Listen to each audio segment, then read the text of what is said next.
Beautiful. Life तो बहुत simple है, we have a tendency to make it complex. मतलब जीवन बहुत सिंपल सरल है, लेकिन हमारी टेंडेंसी, हमारा वर्तणुक, हमारी विचारधारा उसको कॉम्प्लेक्स बनाती है। तो यह भी एक अगत्य की बात है लाइफ इज ब्यूटीफुल के लिए।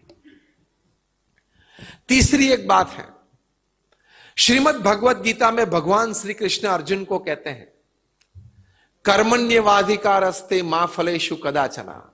अर्जुन को यह बात समझाते हैं कि अर्जुन, अपनी बुद्धि और शक्ति से तू अपना काम कर, वो आपकी जिम्मेदारी है, वो आपका कर्तव्य है, आपकी फर्ज है, लेकिन अंतिम परिणाम, नतीजा मैं तय करूंगा। God decides the final outcome. So मनुष्य के रूप में हमारी फर्ज इतनी है, कर्तव्य यह है कि हम अपनी बुद्धि शक्ति और जो भी रिसोर्सेज हमारे पास है वो सब लगा के अपना काम अच्छी तरह से करने का प्रयत्न करें, लेकिन अंतिम नतीजा भगवान की इच्छा पे छोड़ देना। एक गोल भी सेट करना, यहां तक पहुंचना है, वो एक अपने मन में एक विचार भी दृढ़ करना, उसके लिए पूरा पुरुषार्थ करना, दौड़ना, लेकिन यह विचार के साथ कि वहां पहुंचते पहुंचते जो भी नतीजा मिला वो मुझे स्वीकार है। तो स्थिरता रहेगी, तो शांति रहेगी, वरना रोज शाम को आप चिंतित रहेंगे, यहां तक क्यों नहीं पहुंचा, ये क्यों नहीं मिला। If there are 10 factors affecting the success of your project, there are 100 factors that affect the failure of your project. Yes or no? Which are not in your control. जो आपके कंट्रोल में नहीं है, तो क्यों चिंतित रहते हो? अंतिम परिणाम भगवान तय करते हैं। हमारे जो पूर्व जन्म के कर्म होते हैं, उसके हिसाब से जो हमारा प्रारब्ध, हमारा भविष्य, हमारा नसीब जो निर्माण होता है, और वास्तविक परिस्थिति भी, कंपटीशन, रिसोर्सेस, क्वालिटीज, ये सब मिला के कई फैक्टर्स इसमें काम करते हैं। सब आपकी बुद्धिमत्ता पे निर्भर नहीं है। तो ये बहुत एक बड़ी समझदारी है। तनाव कहां आता है? Both hands. स्ट्रेस इज और डिप्रेशन इज और। क्यों आता है? क्योंकि हम ये चाहते हैं कि मैंने ये पुरुषार्थ किया, मुझे ये परिणाम मिलना ही चाहिए। हाँ या ना? आपने पुरुषार्थ किया, बड़ी अच्छी बात है। आपके मन में एक लक्ष्य था, बड़ी अच्छी बात है। लेकिन भगवान श्री कृष्ण ने यह कहा है कि परिणाम तो मैं तय करूंगा।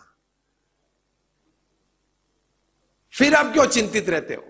हमारी जिम्मेदारी इतनी है कि हम अपना पुरुष प्रयत्न में कोई भी प्रकार की कमी ना रखें। प्रमुख स्वामी महाराज एक बार वल्लभ विद्यानगर में थे। गुजरात में आणंद नाम का एक छोटा सा शहर है, उसके बाजू में एक शैक्षणिक बहुत बड़ा संकुल है, एक पूरा प्रदेश है, वो वल्लभ विद्यानगर के नाम से जाना जाता है। आज भी वहां 1 लाख से ज्यादा विद्यार्थी पढ़ते हैं। प्रमुख स्वामी महाराज वहां हमारे एक छात्रावास है, वहां ठहरे हुए थे कुछ दिन, और एक हमारे बीएपीएस संस्था और प्रमुख स्वामी महाराज के अच्छे गुणानुरागी श्री नटू भाई पटेल, जो एलिकोन इंजीनियरिंग कंपनी के जनरल मैनेजर थे, वे हर बार जब प्रमुख स्वामी महाराज विद्यानगर आनंद होते तब दर्शन आशीर्वाद के लिए आते थे। एक बार उन्होंने कहा कि स्वामी जी, मेरे मन में कई दिनों से, शायद कई सालों से ये प्रश्न है, आपको पूछना चाहता हूं। प्रमुख स्वामी महाराज ने कहा, पूछे। उन्होंने कहा कि स्वामी, मैंने आपको हर प्रकार की प्रवृत्ति करते हुए देखे हैं। सुबह में आप प्रातः भ्रमण करते हैं, वो भी देखा है। प्रातः पूजा करते हैं, वो भी देखा है। आप पत्र लेखन करते हैं, वो भी देखा है।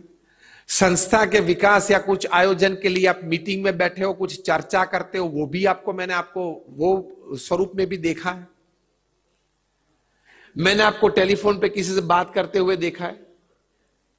सायं सभा में बैठ के सबको दर्शन आशीर्वाद देते हो, वो भी देखा है। करीबन 20-25 सालों से आपको देखते आया हूं और आपको आपके पास नजदीक कई बार दर्शन आशीर्वाद का लाभ मुझे प्राप्त हुआ है।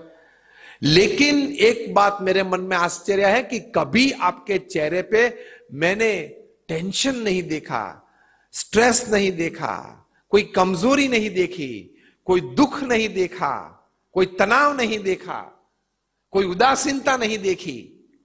वो कैसे? और हम तो ये हैं कि दिन में 10 बार मूर्छित हो जाते हैं, दिन में 10 बार हमारे चेहरे पे कोई तनाव या कोई दुख ये दिखाई पड़ता है। तो आप तो हमारे से भी ज्यादा प्रवृत्ति करते हो। और मैं तो ये कंपनी का जनरल मैनेजर हूं, ये कंपनी का मालिक तो नहीं हूं। तो शाम को जब 6 बजते तब मैं ऑफिस से उठ जाता हूं, फिर वो ज्यादा कोई जिम्मेदारी रहती नहीं है। फिर भी रात को आधा ग्लास नहीं पीता हूं तो नींद नहीं आती है। किसका? छाछ का? दूध का? आधा ग्लास अगर नहीं पीता हूं तो नींद नहीं आती है, और आप बड़े प्रेम से, आनंद से गहरी नींद लेते हो। इसका रहस्य क्या है? तब प्रमुख स्वामी महाराज ने, मैंने पहले आपको बताया ना कि कितनी ये बड़ी संस्था प्रमुख स्वामी महाराज ने खड़ी कर दी है। ये बीएपीएस संस्था को यूनाइटेड नेशंस में एनजीओ के रूप में एक परमानेंट सीट है। इतनी बड़ी ये संस्था है, जिस संस्था में से हम संत यहां आए हैं। ये कोई छोटी संस्था नहीं है। इतनी बड़ी संस्था के सभी आयामों का ध्यान रखना, जिम्मेदारी पूर्वक निरीक्षण करके उसकी प्रगति करवाना, ये बहुत बड़ी एक जिम्मेदारी है। लेकिन इस प्रकार के नेगेटिव भाव, कभी नकारात्मक कोई भी प्रकार का भाव आपके चेहरे पे मैंने नहीं देखे। बुद्धिशाली व्यक्ति थे। ये 1990 की बात है। तब भी अलीकॉन इंजीनियरिंग कंपनी का टर्नओवर 100 करोड़ का था, तो बहुत बड़ी कंपनी थी। तो बहुत बुद्धिशाली व्यक्ति थे। प्रमुख स्वामी महाराज ने बहुत सुंदर बात की। अब ध्यान से सुनना। प्रमुख स्वामी महाराज ने कहा कि देखो नटू भाई, रोज सुबह जब हम उठते हैं, सबसे पहले तो भगवान का आभार मानते हैं, भगवान को हम प्रार्थना करते हैं कि आज का दिन आपने मुझे बख्शिश दिया, भेंट दी, आपका बहुत आभार। क्योंकि आपकी आंख सुबह में खुली, वो आपके लिए बहुत बड़ी भेंट है, सबसे बड़ी भेंट। क्यों बताओ आपको? पृथ्वी पे 24 घंटे में 1.5 लाख लोग विदा लेते हैं। ये 1.5 लाख लोग जो विदा लेते हैं इस पृथ्वी में से, उनमें से 4000 लोग सुबह में आंख ही नहीं खोलते, नींद में ही चले जाते हैं। राम बोलो भाई राम, नींद में ही। तो आपकी सुबह में आंख खुली, उसका मतलब ये 4000 के ब्रैकेट में से तब बाहर निकल गए। ये बड़ी बात नहीं है। जो 4000 कल तो ठंड यहां 3.5 डिग्री थी, नागपुर में से कहीं बुढ़े लोग चले गए होंगे। हा? तो आपकी आंखें खुली, वो आपके लिए सबसे बड़ी भेंट है भगवान की।